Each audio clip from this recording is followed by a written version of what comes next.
have a question. Like, what was your heart-touching moment in your life, and what was your most successful stuff in your life? Like the saddest and the most happiest time in your life. Best. Toronto. Are you talking to me? Me, the saddest and the most happiest? She says everybody, but everybody. Well, I'll answer for myself. I can't even really speak to that. I'll just say that growing up in Regent Park was one of the happiest time in my life. I lived in Regent Park from 1970 to about 85, and I think someone else said that I didn't know that we were poor until I went to high school. You know, I was living in this blissful world, and yeah, so yeah, that's neither here nor there. I'd rather get back to the real issues. I hear a lot of people have a lot of hard. But thank you for the question. Yeah, so my question is, I'm always wondering about the split between 75, 25, or 30, 70. Where did that number really come from, or what's the rationale behind for those numbers? Is it a hard number, can be moved? If we have a requirement for social housing, why aren't those numbers greater than what they are right now? The really quick and short answer, it was originally supposed to be a 60-40. And the simple answer that was explained on this very stage by our former CEO, Greg Spin, was the market. And the fact that the condo market in 2008, 2009, 2010 just kept on booming.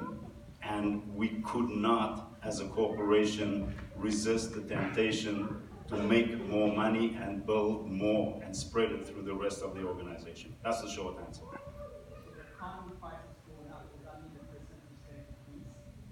No, that's why it increased to 75 to 25%. When this project started, people didn't believe that we would be able to sell condos in region, period. That's why it took almost 25 years to get the development going. Once the development started going and the market kept on being more and more robust, that's why they made the decision. And that's what's also leading to the rest of the redevelopment that's happening through TCHE. And that's the TCHE perspective that I heard on this stage. And originally, when they had made the plans for the redevelopment, there were 2,083 rent geared to income units in Regent Park. And so the promise was that they would replace all those units, but then they made the decision, as Deanie mentioned in the film, to build about 300 of those units outside the community. So that then went down. And then there were supposed to be 2,500. That's actually incorrect. No, it's not. Absolutely. 283 is going, 2,083 is going to be replaced. No, that's not. No, well, I can show you the documentation from TCHC. But so it was supposed to be 2,500 units, market units, built in Regent Park. So it was kind of parity, about 45, 55. And then just over time that changed. And so there was initial consultation with the community, and then no further consultation with the community. Then it was just announcements about, oh yeah, then the market units had gone up, and then up, and then up. And they'll probably go up in phases 4 and 5 as well.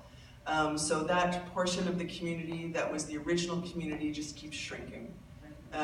So it's unfortunate, but. I know that for every unit that was taken out, a unit was to be replaced. So we weren't to lose any RGI spaces. The challenge for us was the unawareness that some of those spaces would be taken off the footprint. When we found out that that had happened, that those RGI replacement units were built off the footprint, the community came together large, loud, and we got a promise that not another unit would be taken off the footprint. And since then, we have not lost another unit off the footprint. I just got, it's more of a comment, maybe, for Diamond Spectrum. just going back to even jobs and creating jobs, it's like, how often are you guys speaking with the youth who are living here? Because number one, it's actually like if you see on Daniel Spectrum's website, Artscape, the access to apply, it's very hard, number one. Number two is, another reason when we look at, like, I co-wrote the journey, right? I worked with you and we didn't get credits, right? The contract it's, like, so these are things to look at, like the contracts and these things that the youth are signing. These are things that, like, are pushing us away, right? Like, we need jobs, but we don't want to sign these things, right? It's like we're signing our rights away. So these are just some things I think to consider, and not just have like this event had some jobs, but long-lasting jobs, right? Not just one event, then you get some money, and then the next event you get some more money, right? Like, these are just some things. I'm gonna need to put you on the spot. Yeah. No. This is part of being a panel, so all good. I will personally go back and look at those journey credits because they should be there. I approve the program book myself, and I know exactly what you're talking about. And I can tell you, anytime we use someone's work, they're paid, and if we ever reuse it, they're paid as well.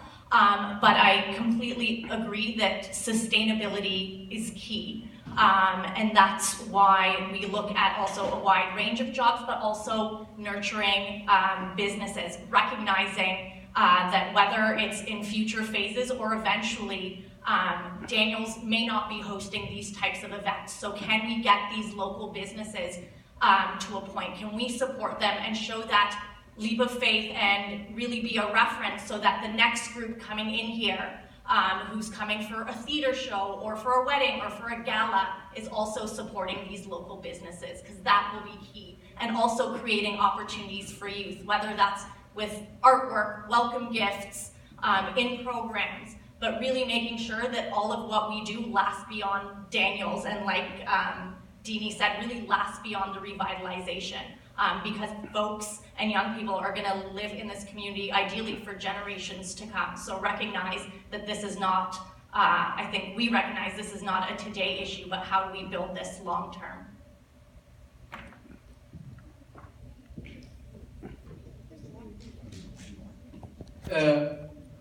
Just to touch on sustainability, I've been sort of volunteering in the neighborhood association, then doing community work with Deanie, supporting the social development plan, and I've read through all the plans and strategies, and literally from start to finish. And what I've noticed is promises are said and not kept. And this is not just with Daniels or with the city, this is across the board. Every major player in the redevelopment made a promise and then for some reason forgot. But in terms of sustainability, $1 billion in, no, $1 billion out, a few millions in. That's the formula. Much of this stuff that you see in terms of programming, much of this stuff you see in terms of employment opportunities, these are a few $1 million. 10 years from now, no money, but still billions will be made here. So we have to create infrastructure to support the people. We have to, when you create commercial spaces, those are 5 years long, right? In the original, there were 2 commercial spaces for communities. One community member wasn't able to maintain it, and then it went back to the market. You're creating programs and opportunities that are in the years. What we need is sustainability. What we need is sustainability in the commercial spaces, sustainability in the money that comes in. About, in Economic Community Development Committee, it was said 10 million was spent here in Regent Park in the past 10 years. Holy. All that money will be gone in 7 years. Yeah. And the Regent Park community would have nothing. Right now it's spectacular. I'll go Sunday in the park, I'll come to an event here, but in 7 years coming, we will have zero money. So what I'm saying is, can we create anything that you do from now on? If you don't have a sustainability plan for it, don't do it. Yeah, good question, brother. So we're gonna leave room for one final question. So the question is the commercials, can you make that sustainable? You have 2 commercials coming. We have one call out right now, and we have one more building coming. For sustainability, I mean, we don't do leases in perpetuity. That's not the nature of commercial leasing. If they're a community, they should be. Okay, but even in the social development plan, that plan for Daniels to do community commercial, is actually a Daniels initiative. It's not a requirement. But you never had community benefits in phases 1 and 2 and 3. That's true. Everything was voluntary. I am agreeing with you, and I'm saying this is a voluntary program, and we haven't even had our first group move in. We're working actively every day to make sure that that group can be successful and sustainable and stay in that space beyond 5 years. So we actually have to work that out to make sure that's possible. Ultimately, we don't want to put anyone, an organization or an individual in a situation that they're not being supported. So we want to make sure that they're in there for a duration, that we can continue to support it, and we will continue to evaluate that program. Would you create anything sustainable? I will talk to you about that offline. I can't commit to that on behalf of a whole company. So that means that phases 1, 2, and 3, nothing sustainable has been created. I wouldn't look at it that way. This building was created and it's intended to be sustainable, and there's measures in place for that. So I think that's a broad statement. Happy to take it offline and talk about the specifics. But if you have a suggestion about how to do it better, we're listening. I do. I have we did a community benefits framework. We have a report. We said all community, if it's for the community, it should be owned by the community. Yeah. So this is for the community. Yeah. We should own this. Money from this should go to community work. So explain how that becomes a reality. We've written it. It's not something that, it's not in the ideation phase. We have the plans. What we need is for your cooperation. No, it is. The plans are there. You need to cooperate. Takes two to tango. Okay, so we have time for one last question, you guys. Sorry, we have time for one last question, and there's someone over here who's going to ask the last question. There's 3 people here. There's 3 people, 2 more people with hands up. There's 2 more people with hands up. I had my hands up right in the middle of the center. There's another person there, and I think you could take 2 more questions. 3 more. Yeah, 3 more. Come on, it's Friday evening. Team and see if we have more time. It's Friday night. Let's hurry it up then. So I'm going to try to get more time for you, okay? It's Friday night. Alright, first of all, I just wanted to say that was a beautiful documentary. I grew up in Regent Park myself, so seeing certain things such as the Rittenberger and stuff like that, it brought up memories for myself. So first of all, thank you very much for putting it together. You can't hear me? Okay, sorry. How about now? Alright, so once again, thank you so much for that documentary. I thought that was very beautifully done. And seeing all the landmarks and everything like that just brought up a lot of memories.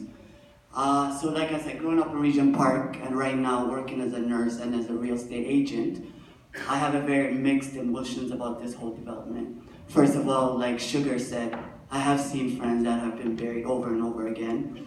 At the same time, I have a few friends who have made it through.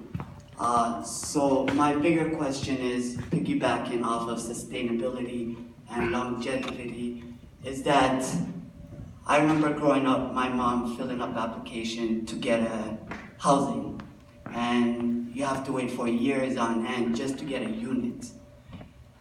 And at the end of it, you're getting a unit, it is what it is. But now having my children and being a homeowner myself,